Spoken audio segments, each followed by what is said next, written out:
चलो ठीक है। देखो आज का चैप्टर है एसिड बेसिस एंड सॉल्ट। इसका हम लोग रिवीजन करने वाले हैं।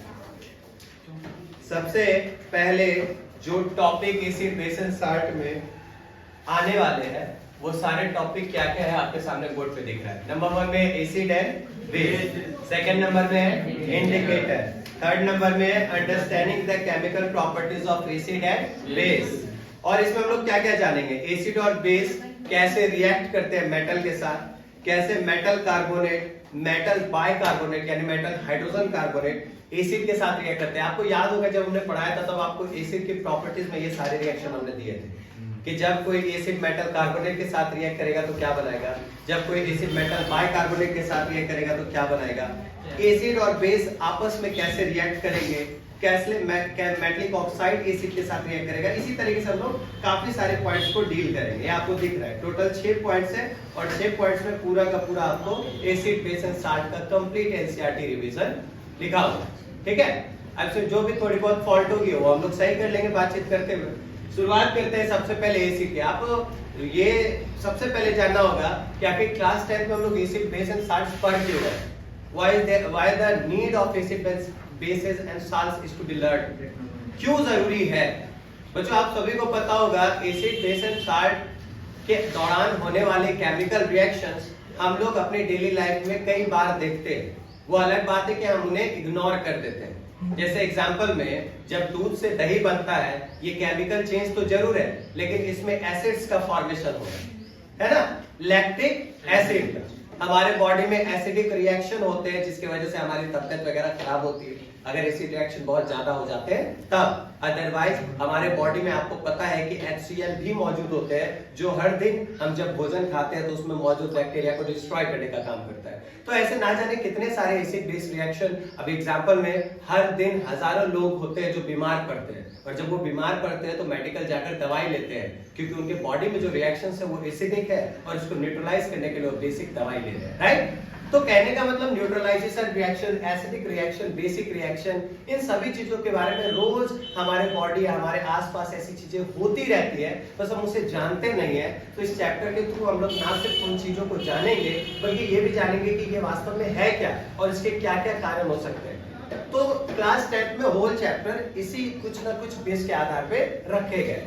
सबसे पहले टॉपिक है आपका एसिड। ये तो आपने पढ़ा होगा एसिड का स्वाद जनरली कैसा होता है, सॉर इन टेस्ट। सॉर का मतलब क्या होता है, खट्टा। क्या होता है, और इसी तरह जो स्वाद में तीता हो यानी बीटर उसको क्या कहेंगे। एसिड किस लिटमस को किस में बदलता है। सबसे पहले बच्चों आपको पता है कि लिटमस एक नेचुरल इंडिकेटर या आर्टिफिशियल नेचुरल इंडिकेटर, क्योंकि उसको एक प्लांट से प्राप्त करते हैं जिसको लाइकेन प्लांट कहते हैं। और ये लिटमस पेपर 2 रंग के बनाए जाते हैं। ओरिजिनल में किस कलर के होते हैं, पर्पल। किस कलर के, लेकिन ये कितने टाइप से बनाए गए, 2, एक रेड और एक, ताकि बड़ी आसानी से इसके रिएक्शंस को एसिड या बेस की मदद से पता लगाया जा सके।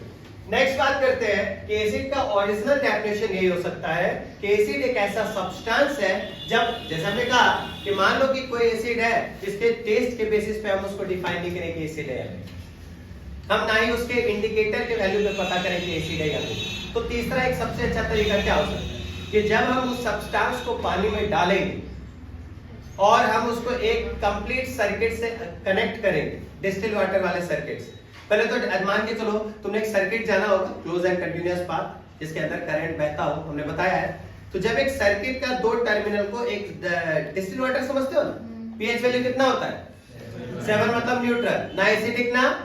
तो जब इस डिस्टिल वाटर के अंदर 2 इलेक्ट्रोड कैथोड और एनोड के रूप में डाल देते हैं और करंट को फ्लो करवाते हैं तो क्या लगता है, बल्ब जलेगा, नहीं जलेगा ना। क्यों नहीं जलेगा, क्योंकि करंट का कंप्लीट कनेक्शन नहीं हो पा रहा, क्योंकि डिस्टिल वाटर में कोई भी आयंस नहीं है तो फिर वो करंट को कैरी नहीं करेगा। और हमें पता है बच्चों कि कंडक्टर किसको कहते हैं, जिस सब्सटेंस पे फ्री आयंस होते हैं या फ्री इलेक्ट्रॉन्स होते हैं वही अपने अंदर से इलेक्ट्रिक करंट को पास होने देते हैं और उसे ही कंडक्टर कहते हैं। तो आपको पता है कि डिस्टिल वाटर में जब कोई फ्री आयंस या फ्री इलेक्ट्रॉन्स नहीं होगा तो वो जाहिर तौर पे क्या होगा बच्चों, इंसुलेटर, तो उसमें कभी करंट पास होगा।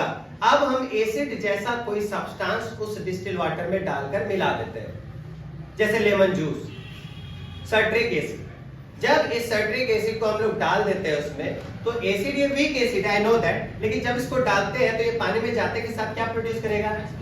क्या प्रोड्यूस करेगा? क्या प्रोड्यूस करेगा?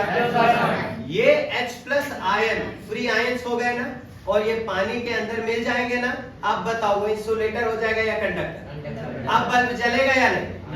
जलेगा ना। तो इसका मतलब ये है कि एसिड ऐसे भी पता लगाया जा सकता है, लेकिन थोड़ा डिफरेंस है, क्योंकि सर बेस भी तो आयनिक हो सकता है, OH- के कारण वो भी तो कंडक्ट कर सकता है। तो खैर आगे हम बात करेंगे कि आपको एसिड का ध्यान रखना है कि एसिड वो सब्सटेंस होता है जो पानी में जाने के बाद क्या डिसोसिएट, किसमें टूटता है? H+। नेक्स्ट बात करेंगे, एसिड में वो नेचर होती है जो मेटल को क्या करती है? कोरोजन करवाती है। क्या करवाती है? Strong acid, weak acid, concentrated acid और डाइल्यूट एसिड, ये 4 टाइप के एसिड है, और हमने 2 आधारों पे बांटे थे, आपको पता होगा। एक तो वाटर के प्रेजेंस के भी आधार पे बांटे थे। सबसे पहले हम बात करते हैं कि स्ट्रॉन्ग एसिड और वीक एसिड, बच्चों इसको किस आधार पे बांटा गया होगा? On the basis of their strength, उनकी ताकत के आधार पे बांटा गया होगा। बताओ बच्चों, जो एसिड पूरी तरीके से पानी में 100% आयंस में टूटे उसे क्या कहेंगे? क्या कहेंगे? और इसी को मिनरल एसिड के भी नाम से जाना जाता है, इसी को इनऑर्गेनिक एसिड के नाम से भी जाना जाता है, क्योंकि ये एसिड काफी डेंजरस, काफी खतरनाक होते हैं। और एसिडों का राजा किसे कहते हैं? सल्फ्यूरिक एसिड को। किसको कहते हैं? अच्छा, क्वीन ऑफ एसिड किसे कहते हैं? HCl, hydrochloric acid. कोई दिक्कत? तो स्ट्रॉन्ग एसिड में जितना भी क्लोराइड फॉर्म में होगा, सल्फेट फॉर्म में होगा, ये सारे के सारे स्ट्रॉन्ग एसिड की कैटेगरी में आएंगे। नेक्स्ट बात करते हैं बच्चों, अब देखो स्ट्रॉन्ग एसिड में 3 एग्जांपल आपको इसलिए दिया है क्योंकि ये 3 एग्जांपल भी अगर आप याद रखते हो तो आपका रिएक्शन आसान हो जाएगा, क्योंकि बोर्ड बेसिस पे सवाल आएंगे तो लिमिटेड पढ़ो, लिमिटेड लिखो, है ना। हमने पूरा साल तो आपको कॉन्सेप्ट दिया ही, बट आपको अब सिर्फ और सिर्फ ये जानना है कि वहां के लिए क्या ज्यादा जरूरी है। तो आपको हमने पहले भी जिस समय आई थिंक चैप्टर पढ़ा रहे थे उस समय भी आपको बताए थे कि ज्यादा नहीं, ये 2-3-4 एसिड और 2-3-4 बेस के ये राउंड चक्कर काटता रहता है पूरा एसिड बेस का, आपने देखा भी होगा मल्टीपल रिएक्शन। तो यहाँ पे होता है कि स्ट्रॉन्ग एसिड ऐसे एसिड को कहते हैं जो 100% किसमें टूट जाते हैं? बोलो, आयंस में। किसमें? और जो आयंस में ना टूटे पूरी तरीके से, आयंस के साथ साथ मॉलिक्यूल्स में भी टूटे, उसे क्या कहते हैं बच्चों? जैसे एग्जांपल में एसिटिक एसिड, इसका फार्मूला क्या होता है? CH3COOH। और ये एसिटिक एसिड को, ये विनेगर में होता है, याद हो, ये एसिटिक एसिड को जब तोड़ा गया था तो ये 95% मॉलिक्यूल्स में टूटा था ना, CH3COO। और H+ किसमें टूट गया था? 5% आयंस में। तो जो 95% मॉलिक्यूल्स में टूट रहा है और 5% आयंस में टूट रहा है, वो कभी स्ट्रॉन्ग हो सकता है? वो क्या हो जाएगा बेटा? वीक हो जाएगा। क्या हो जाएगा? और ऐसे एसिड को हम खा सकते हैं, इसलिए ऐसे एसिड किस कैटेगरी में आते हैं? एडिबल एसिड की कैटेगरी में आते हैं। जैसे आपका दही वाला लैक्टिक एसिड, जैसे आपका संतरा, लेमन, इमली, टार्ट्रिक एसिड है ना, अब टैमरिन में जो आपको पाया जाता है, ऑक्सैलिक एसिड आपको क्या होता है ना, ये आपको टमाटर में हो गया, ग्रेप्स में हो गया, ऐसे बहुत सारे, चाय में भी आपको कोई एसिड पाया जाता है, बताओ। एप्पल में पाया जाता है मैलिक एसिड, फॉलिक एसिड। तो ढेर सारे अलग अलग प्रकार के एसिड, हाँ, उसको खाया जा सकता है, दोज आर एडिबल एसिड, ठीक है। और नेक्स्ट जो एसिड को नहीं खाया जा सकता क्योंकि वो काफी ज्यादा खतरनाक होते हैं। और किस एसिड को खतरनाक कहेंगे? जो 5% आयन में टूटेगा या 100% आयन में टूटेगा? एक बार में बोलो, 100%। समझ आ रही है बात? तो बोलो स्ट्रॉन्ग एसिड का पहला नाम बोलो, फुल फॉर्म। दूसरा H2SO, पूरा नाम। इसी को क्या कहते हैं? Oil of king of all. और HNO3 बहुत खतरनाक। अच्छा बच्चों, 3 part of HNO3, 1 part of, sorry 3 part of HCl and 1 part of HNO3, इसको कंबाइन करते हैं तो किस सॉल्यूशन बनता है? Aqua regia. ये एक्वा रेजिया की टेंडेंसी क्या है? हर प्रकार के मेटल को अपने अंदर। वैसे इस एक्वा रेजिया का इस्तेमाल कौन करता है? गोल्ड स्मिथ, सुनाहर। कौन करता है? मेटल का प्यूरिफिकेशन में इस्तेमाल करता है। जैसे कोई गोल्ड वगैरह नहीं होता, 22 कैरेट, 18 कैरेट, 16 कैरेट, जो भी हो, तो ये कैरेट में से इम्प्योरिटीज निकालने के लिए भी किया जाता है, क्योंकि जब वो डिसॉल्व हो जाएगा तो कुछ पार्टिकल्स को अलग करने के अलग अलग प्रोसेसर होते हैं। तो सुनाहर लोग, गोल्ड स्मिथ लोग इसका इस्तेमाल करते हैं। वेल, कॉन्सेंट्रेटेड और डाइल्यूट एसिड, इसको किस आधार पे बांटा गया है? On the basis of their amount of water. पानी की उपस्थिति के आधार पर दो टाइप में मतलब बांटा गया है, कॉन्सेंट्रेटेड और डाइल्यूट। जिस एसिड में पानी का अमाउंट बहुत ज्यादा हो उसको कौन सा एसिड कहेंगे, और जिस एसिड में पानी का अमाउंट बहुत कम या ना के बराबर या थोड़ा बहुत हो, नेग्लिजिबल। जैसे बताओ 95% ऑफ H2SO4 बाय मास, इसका मतलब क्या होता है, ये कौन सा एसिड होगा, कॉन्सेंट्रेटेड एसिड। क्योंकि किसी भी सॉल्यूशन में कितना प्रतिशत मानते हैं, 100, और 100% में अगर 95% केवल H2SO4 बाय मास है वजन से, तो इसका मतलब कंसंट्रेटेड होगा, क्योंकि पानी की प्रतिशत कितनी होगी, 5। तो बताओ 5% पानी या 95% सॉलिड है, तो बताओ ये कंसंट्रेटेड होगा कि डाइल्यूट। अगर यही बोलते कि 95% of H2SO4 in A solution, तब क्या बोलते, तो इसका मतलब ये है, sorry 95% of water in H2SO4 solution. तो इसका मतलब क्या हो जाएगा कि H2SO4 की संख्या मात्र 5% है और पानी के परसेंटेज 95। इसका मतलब ये कौन सा एसिड हो जाएगा, डाइल्यूट। कोई दिक्कत? तो जिस एसिड में पानी होगा उसको क्या कहेंगे, जोर से बोलो, और जिस एसिड में पानी नहीं होगा या ना के बराबर होगा, तो देखो concentrated acid more amount of acid less amount of water, dilute acid more amount of water less amount of acid. Next topic की तरफ जाते हैं। नेक्स्ट टॉपिक है बेस। अब ये बेस क्या होता है, तो दीज आर बिटर इन, और ये पानी में जाने के बाद किसमें टूटे, OH माइनस आयन। इस OH माइनस आयन को हम लोग क्या बोलते हैं, हाइड्रोक्साइड आयन। बच्चों थोड़ा सा पीछे जाते हैं, H2SO एसिड में एक टॉपिक था कि जब हम एसिड को पानी में डालते हैं तो वो H+ आयन में बढ़ता है, और H+ आयन पानी में अनस्टेबल होता है। तो बच्चों स्टेबिलिटी गेन करने के लिए वो पानी के साथ रिएक्ट करता है ना जी। अच्छा बताओ, रिएक्ट करेगा, अगर रिएक्ट करेगा तो H, ठीक है, प्लस H2O H3O प्लस, तो इसको हम लोग क्या कहेंगे, हाइड्रोनियम आयन। और ये हाइड्रोनियम आयन बनाकर क्या हो जाता है, स्टेबल। तो ये रिएक्शन इसलिए होता है क्योंकि ये पानी में क्या होता है, अनस्टेबल। तो स्टेबिलिटी गेन करने के लिए उसी पानी में मौजूद वाटर के साथ यानी फॉर्मूले के साथ क्या कर लेता है, रिएक्ट करके हाइड्रोनियम आयन का निर्माण करता है। क्लियर है, कोई दिक्कत? चलो ठीक है।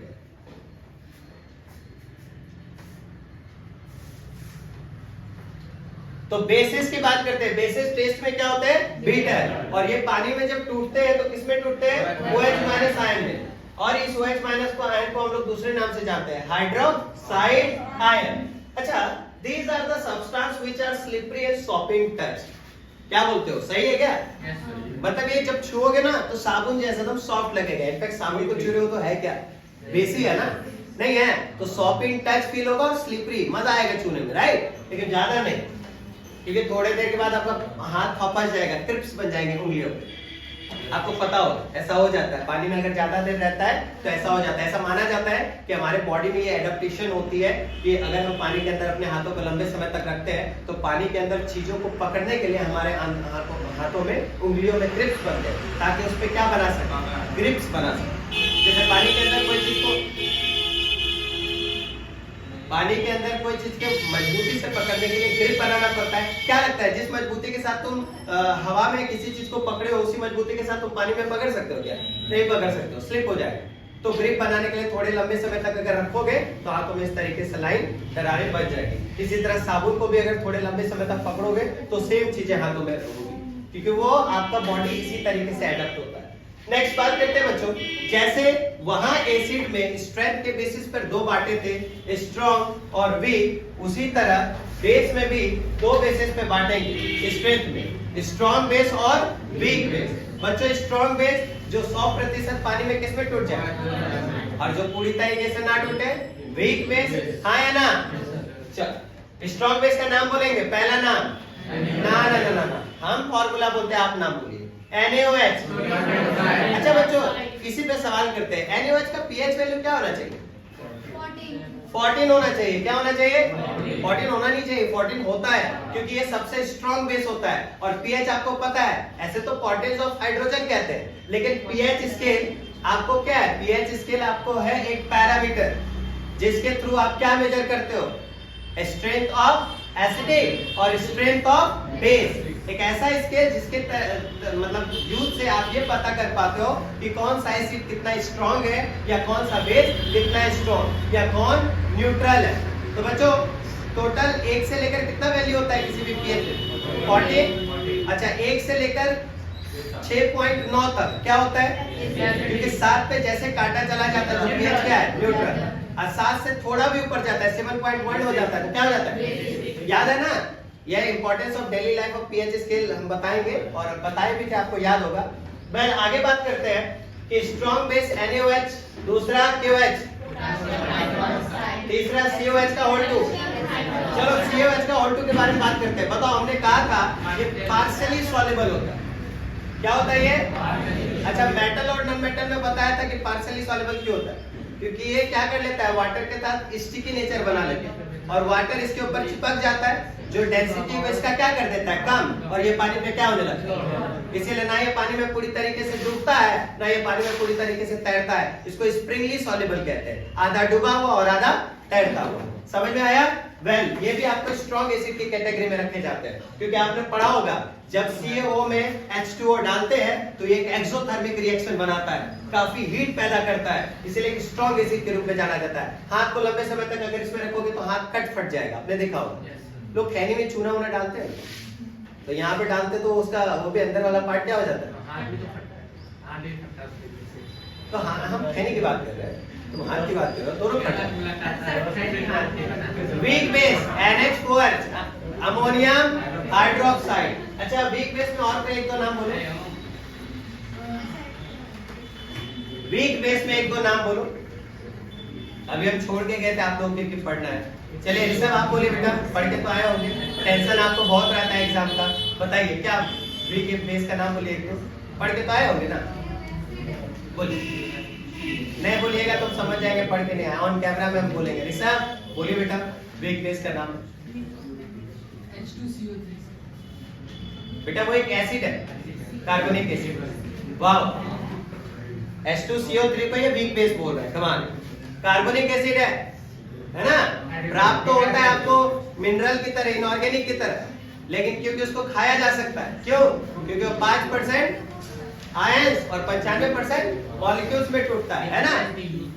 Well anyone of you Mayank, कोई वीक बेस का नाम बोलिए। Magnesium hydroxide, good. आप बोलिए कोई वीक बेस का नाम। बड़ी मार मारेंगे तुम लोग को, याद रखो। आप बोलिए। कैल्शियम हाइड्रोक्साइड ठीक हो गया, बुक में दिया हुआ है, स्ट्रॉन्ग में रखे हुए ना स्ट्रेंथ। हां कॉपर हाइड्रो, गुड। बैठो। कॉपर ऑक्साइड, ढेरों ऐसे मेटल। देखो बच्चों हमने पहले भी कहा है कि जरूरी नहीं कि हर हाइड्रोक्साइड को ही हम बेस मानेंगे। अगर मेटल ऑक्साइड है तो वो भी बेस की तरह एक्ट कर सकता है और उसको भी हम एनहाइड्रस बेस के रूप में जान सकते हैं, सूखा बेस के रूप में। ठीक है, याद रखना इस चीजों को। एल्कालिस आप समझते हो? एल्कालिस ऐसे बेसिस को कहते हैं जो पानी में पूरी तरीके से क्या हो, सॉल्युबल। क्या हो, याद रखना। और जो पानी में सॉल्युबल ना हो उसको वाटर इनसॉल्युबल बेस कहते हैं। और आपको याद होगा हमने दोनों का एग्जांपल आपके कॉपी में लिखवाया हुआ है ना, याद होगा क्योंकि आप तो पढ़ के आए होंगे, मुझे पता है आप सभी पढ़ के आए होंगे। और अगर नहीं पढ़ के आए होंगे तो प्लीज आगे कुछ भी मत भूलिएगा, है ना, कि ऐसे कीजिए वैसे कीजिए, क्योंकि जब आप कुछ करते ही नहीं हो तो बोल कैसे देते हो, ताज्जुब वाली बात है। इसको कहते हैं एक तो चोर यहाँ पर से सीना चोर। जब हम रोज बोलते कि बेटा पढ़ के आओ तो पढ़ने का फुर्सत किसी को नहीं, लेकिन टेंशन कपार पे बहुत ज्यादा है, बाप रे कैसे होगा वो कैसे होगा। पढ़िए मेरा एग्जाम, सरे पे डिपेंडेंट, बताओ तो।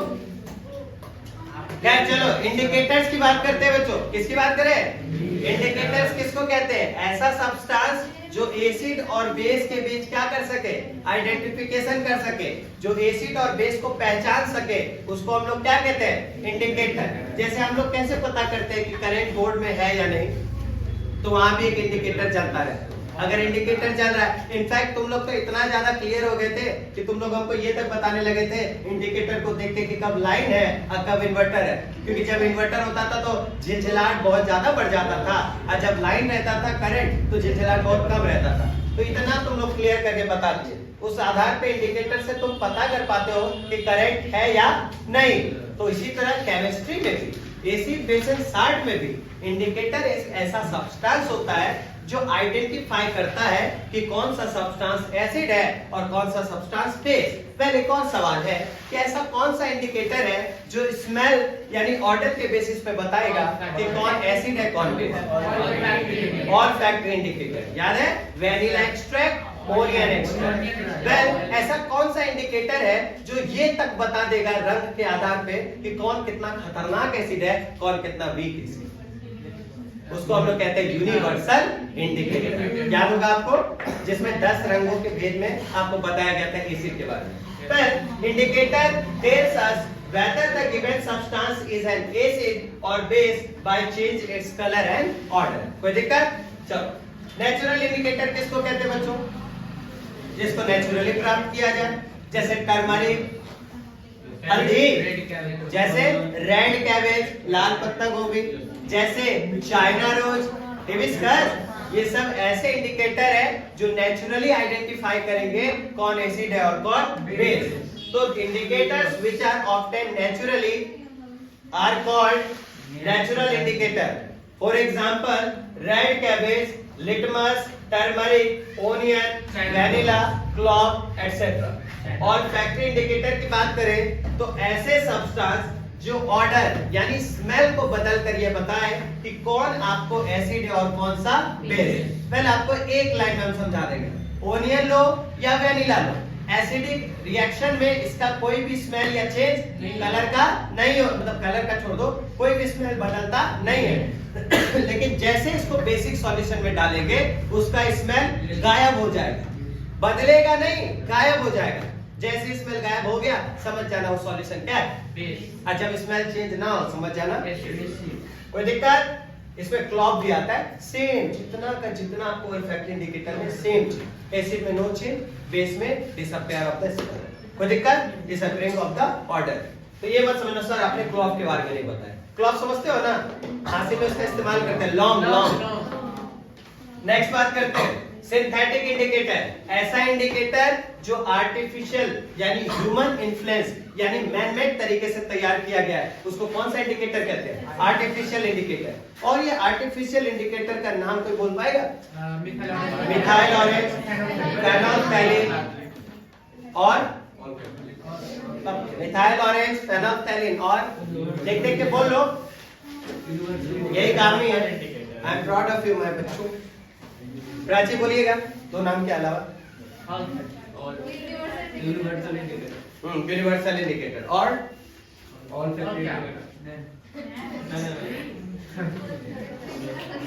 यहाँ दो है तो दो के अलावा तो कुछ आएगा ही नहीं। तुम लोग 2-3 भी याद रख लेना, काफी है तुम्हारे लिए, उससे ज्यादा मेहनत भी मत करना। How do acid and base react with metals?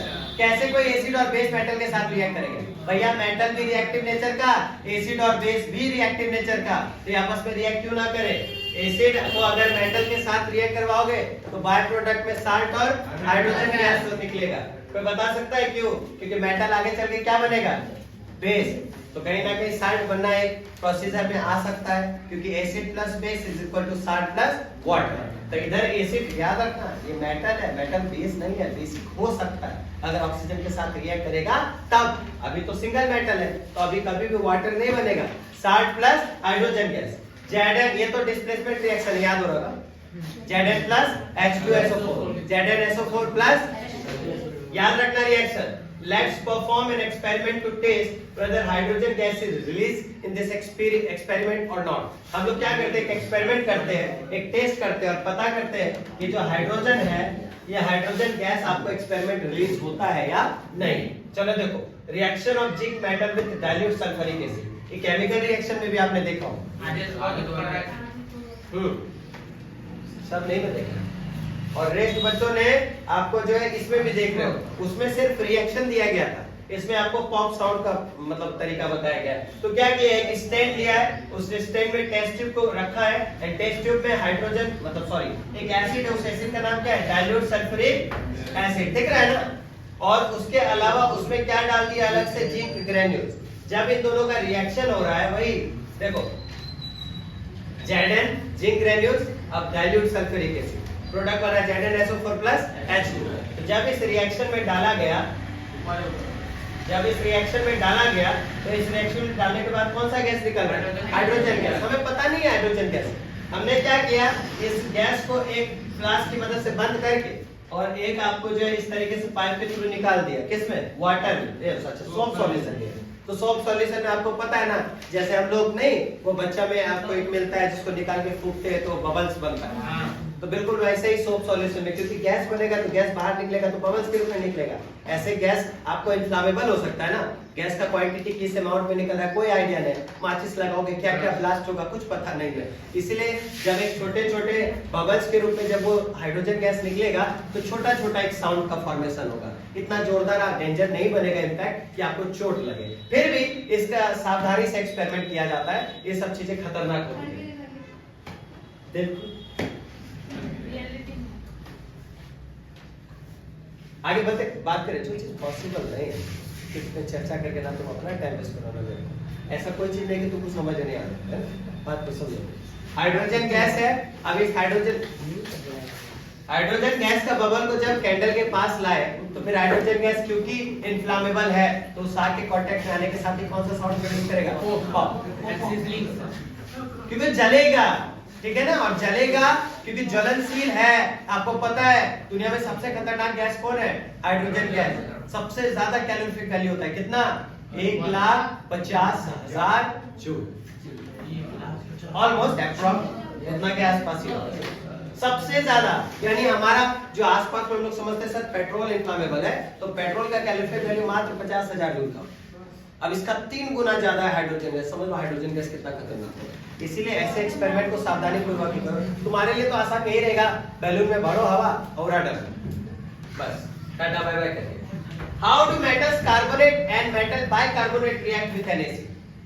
अब क्योंकि मेटल कार्बोनेट में CO क्या है? 3। तो बताओ अगर इससे कोई गैस निकलेगा तो क्या निकलेगा? CO2। क्या निकलेगा? CO2। तो मेटल बाइकार्बोनेट में भी निकलेगा और मेटल कार्बोनेट में भी निकलेगा। देखो कैसे।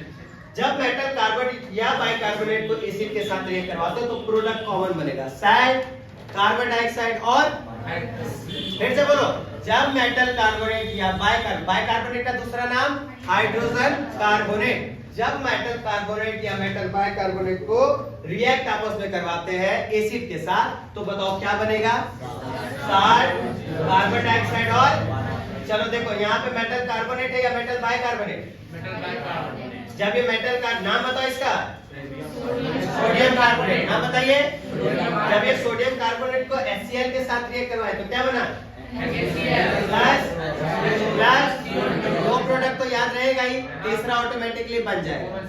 अच्छा इधर भी देखो सेम चीज बना, NaCl, H2O और CO2।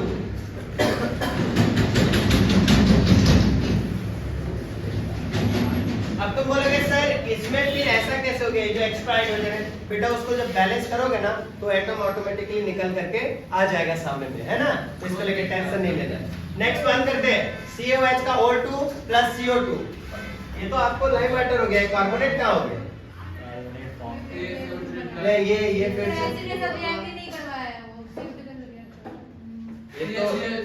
ये तो व्हाइट वॉशिंग वाला हो गया। व्हाइट वॉशिंग वाला जो हम लोग इस्तेमाल करते हैं। वेल ये रिएक्शन इसका नहीं है, ये दोनों बात आपको कार्बोनेट और बाइकार्बोनेट वाले रिएक्शन है। इसको छोड़ दीजिए, फिर भी इसको याद रखिएगा। COH, CH का O2 बेस है कि एसिड? COH का O2 बेस है कि एसिड? बेस है।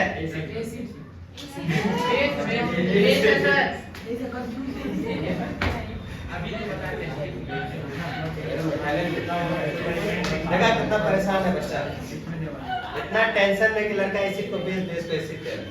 अभी बेस पूछे तो H2CO3 बोल दिया, अभी बेस पूछ रहे तो एसिड बोल दिया, भावना में बह गया। COH का O2 को जब CO2 के साथ जोड़ते हैं तो CaCO3 बनता है प्लस H2। बुरा नहीं लगना चाहिए, दिल से बुरा लगना चाहिए बेशरम।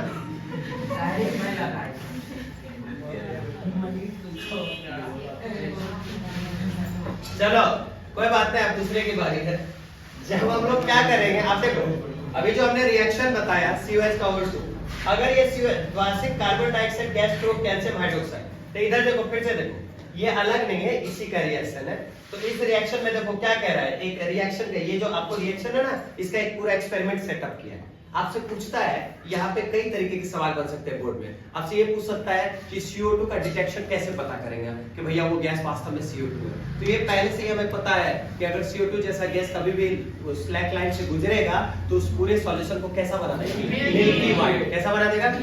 मिल्की व्हाइट, मतलब दूध की तरह व्हाइट बना देगा। ये एक केवल और केवल एक ही गैस कर सकता है, वो CO2। तो आप इसको दूसरे नजरिए से देखो कि जब कैल्शियम हाइड्रोक्साइड के साथ टकराएगा यानी रिएक्ट करेगा CO2 तो क्या बनाएगा, या फिर CO2 का डिटेक्शन COH का होल 2 में क्या करेगा ना।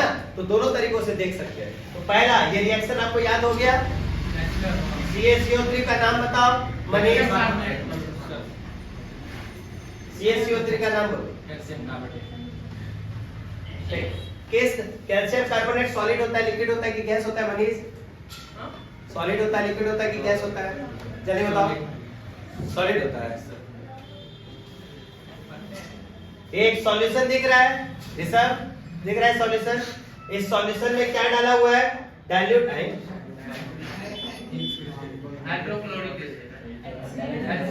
ओ अच्छा, पहले तो रिएक्ट करवा रहा है ना, तो क्या कह रहा है कि इसमें आपको डाइल्यूट हाइड्रोक्लोरिक एसिड डाला, उसके अलावा क्या डाला? CO2 gas. तो आगे क्या कह रहा है? सोडियम कार्बोनेट डाला। अच्छा, सोडियम कार्बोनेट भी डाला, हो तो गया। सोडियम कार्बोनेट मतलब मेटल कार्बोनेट, और उसके साथ डाल दिया हाइड्रोक्लोरिक एसिड। प्रोडक्ट आपको पता है सैल्ट, वाटर और कार्बन डाइऑक्साइड। तो सैल्ट वाटर बना, उससे हमें कोई लेना देना नहीं। हमें लेना देना किससे है? कार्बन डाइऑक्साइड से। ले समझ में आया रिएक्शन?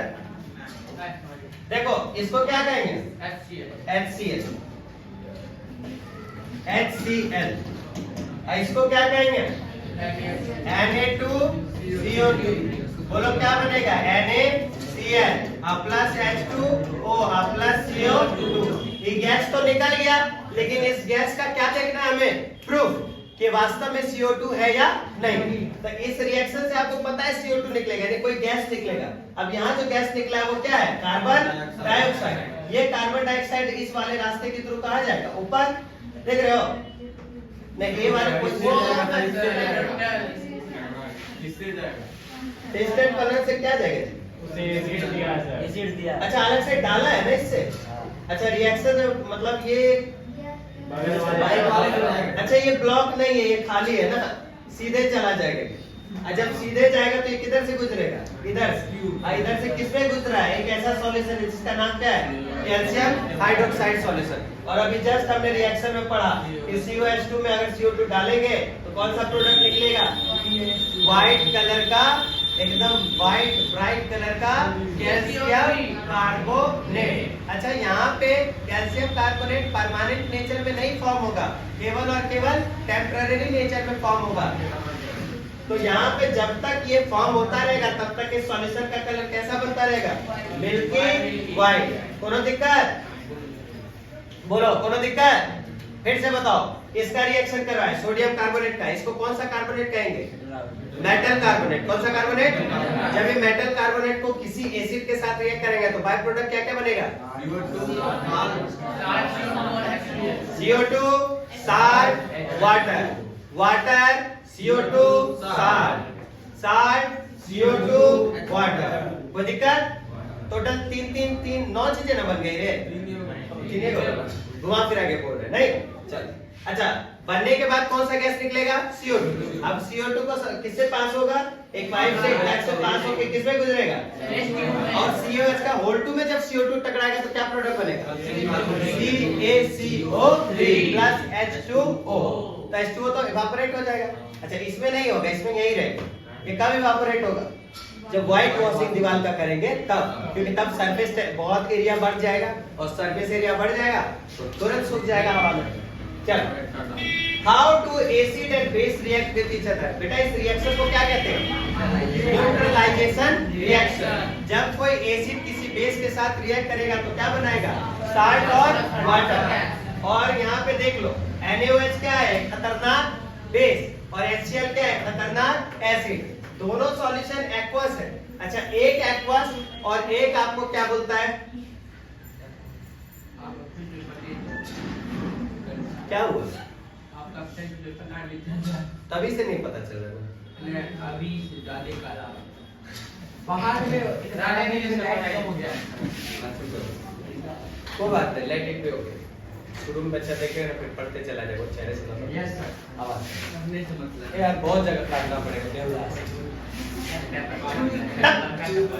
अभी तेरे फोन से वाइट हो गया क्या? निकाल देगा। अब शांत रह, फिर और लंबा जा रहा है वीडियो, बस बस।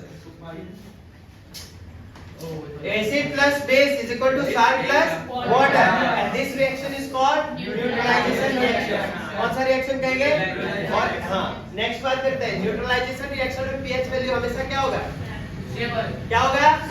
चलो, अभी NaOH एक खतरनाक एसिड है। मैंने अभी जस्ट कहा कि एक एक्वस सॉल्यूशन में अगर दूसरा कॉन्सेंट्रेटेड भी होगा तो भी रिएक्शन होगा, लेकिन अच्छे से नहीं होगा। लेकिन दोनों एक्वस होगा तो 100% रिएक्शन होगा। और कभी-कभी ऐसा एमसीक्यू पूछ देता है कि एसिड या बेस ड्राई फॉर्म में रहता है, स्टेट आपको दे देता है S, आपको ध्यान नहीं रहता और आपको पूछता है कि HCl ब्रैकेट में S is reacting with, आपको क्या बोलता है? Water. Sorry, it does not change the color of litmus. HCl S does not change the color of litmus. Why? अब आपको पता है कि सर HCl पहले समझ जाओगे सर, ये तो हाइड्रोक्लोरिक एसिड है। ये लिटमस पेपर का कलर 100% चेंज करेगा कलर। यहाँ पे सवाल है क्या है? सवाल है क्या है? गलत। जबकि वास्तव में सवाल क्या था? सही। तुमने ध्यान नहीं दिया, वहाँ पे HCl के बगल में S लिखा हुआ था, मतलब वो सॉलिड है और सॉलिड स्टेट में कभी भी कोई एसिड या बेस रिएक्शन नहीं करेगा। अगर ऐसा होता तब तो साल्ट सॉलिड में करंट को कंडक्ट करता, उसको आयनाइज करने का जरूरत ही नहीं पड़ता, पानी मिलाने का जरूरत ही नहीं पड़ता। मेरी बात समझ रहे हो? तो इसीलिए याद रखना, ऐसा ऐसा सवाल को लॉजिकल सवाल कहते हैं, जो आपको आ जाएगा, लगेगा आसान, लेकिन सवाल का आप गलत जवाब बना के आ जाओगे। इसीलिए ध्यान रखना इस चीज का। नेक्स्ट बात करते हैं, अगर न्यूट्रलाइजेशन रिएक्शन को डिफाइन करना हो तो कैसे करें? ऐसा रिएक्शन जिसमें एसिड बेस के साथ रिएक्ट करके क्या प्रोड्यूस कर रहा है? साल्ट और वाटर। और ऐसे रिएक्शन को क्या कहेंगे? Reaction of metallic oxide with acid. अब मेटालिक ऑक्साइड किस नेचर के होते हैं? एसिडिक या बेस? एसिडिक या बेस? बेसिक नेचर के होते हैं। तो गैस करके बताओ, अगर मेटल ऑक्साइड को एसिड के साथ रिएक्ट करेंगे तो क्या प्रोडक्ट बनेगा? साल्ट। और इसका मतलब कि वो आपको मेटल ऑक्साइड एसिड के साथ किसकी तरह एक्ट कर रहा है? बेसिक की तरह। अच्छा, एक और मेटल ऑक्साइड होता है जो एसिड के साथ बेस और बेस के साथ एसिड की तरह रिएक्ट करता है। ऐसे मेटल ऑक्साइड को क्या कहते हैं?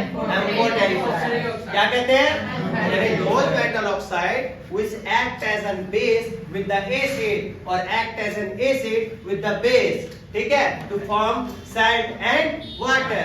It is called here. चलो, तो न्यूट्रलाइजेशन रिएक्शन क्लियर है। अब देखो, HCl को कॉपर ऑक्साइड के साथ रिएक्ट करवाया गया तो साल्ट के रूप में कॉपर क्लोराइड और आपको क्या बना? वाटर। नेक्स्ट देखो, कुछ ऐसे मेटलिक ऑक्साइड होते हैं जो आपको एसिड के साथ रिएक्ट करके साल्ट और वाटर देते हैं। Similar to the reaction of a base with an acid, metallic oxide are said to be basic oxide. मतलब जो मेटलिक ऑक्साइड एसिड के साथ रिएक्ट करके साल्ट और वाटर दे रहे हैं, और इसी तरीके से रिएक्शन अगर बेस के साथ होगा तो acid plus metal oxide are said to be basic oxide. ठीक है, नेक्स्ट देखो, reaction of a non metallic oxide with base. अब नॉन मेटलिक ऑक्साइड मतलब समझ रहे हो, नॉन मेटल का ऑक्सीजन के साथ रिएक्शन करना और उसके बाद प्रोडक्ट बनना नॉन मेटलिक ऑक्साइड। अब ऐसे नॉन मेटल वाले ऑक्साइड को अगर बेस के साथ रिएक्ट करोगे तो भी क्या बनेगा? नॉन मेटलिक ऑक्साइड किसकी तरह काम करेगा? कोई दिक्कत? तो this reaction between a non metallic oxide and a base is similar to the reaction between a base and an acid. मतलब कि अगर नॉन मेटलिक ऑक्साइड बेस के साथ रिएक्ट करके सैल्ट और वाटर दे रहा है तो इसका मतलब बेस के साथ नॉन मेटलिक ऑक्साइड किस नेचर का होगा? बोलो ना, एसिडिक नेचर का होगा। तो ये तो बिल्कुल उसी तरीके का रिएक्शन हुआ ना, जब एक बेस एक एसिड के साथ रिएक्ट करता है। हाँ है ना? Yes, sir. We can conclude that non-metallic oxide are acidic in nature. फिर से बताए। अरे भाई, एसिड अगर बेस के साथ रिएक्ट कर रहा है तो क्या बना रहा है? सैल्ट और एसिड अगर बेस के साथ रिएक्ट कर रहा है तो क्या बना रहा है? सैल्ट और तो इसका मतलब ये है कि बेस तो बेस ही है, लेकिन आप एसिड के जगह पे नॉन मेटलिक ऑक्साइड डाल दिए और वो भी प्रोडक्ट बना रहा है सेल्ट और वाटर, तो नॉन मेटलिक ऑक्साइड क्या है? एसिड। क्योंकि यही नॉन मेटलिक ऑक्साइड आगे चल के क्या बनता है? एसिड। क्या बनता है? जैसे metal oxide basic in nature होता है, उसी तरह non metallic oxide acidic in nature होगा। तो किसकी तरह काम करेगा? एसिड की तरह। और बेस के साथ रिएक्ट करके क्या बनाएगा? कोई दिक्कत? क्लियर हुआ? आगे बढ़ते हैं। What do all acid and all base have in common? सारे के सारे एसिड और सारे के सारे बेस में कॉमन क्या है, समानताएं क्या है? तो दोनों एसिड और बेस इलेक्ट्रोलाइट्स होते हैं, मतलब they are the conductor of electricity. They are the conductor of electricity, which means they are good conductor of electricity, and acid and base both produces ions in water. It doesn't matter that acid produces cation or bases produces anion. Anion means negative charge, cation means positive charge. Clear है? चलो आगे बढ़ते हैं। Quick quiz. Which ions are produced by acid? कौन सा ion acid के द्वारा produce होता है? कौन सा आयन बेस के द्वारा प्रोड्यूस होता है? Very nice, very nice. What happens to an acid or a base in a water solution? जब कोई एसिड या बेस पानी में जाता है तो क्या होता है उसके साथ? बच्चों, hydrogen ions in HCl are produced in the presence of, यानी कोई भी एसिड कोई भी बेस तभी आपको आयंस में टूटेगा जब वो किसमें मिक्स होगा? वाटर में। तो कहता है कि जब HCl को पानी में मिक्स किया जाता है तो वो कौन से गैस में टूटेगा? H+ आयन, सॉरी किस आयन में टूटेगा? H+ ion. और जब H+ आयन को HCl से हम सेपरेट करते हैं तो the separation of H+ ion from HCl molecules cannot occur in the absence of water.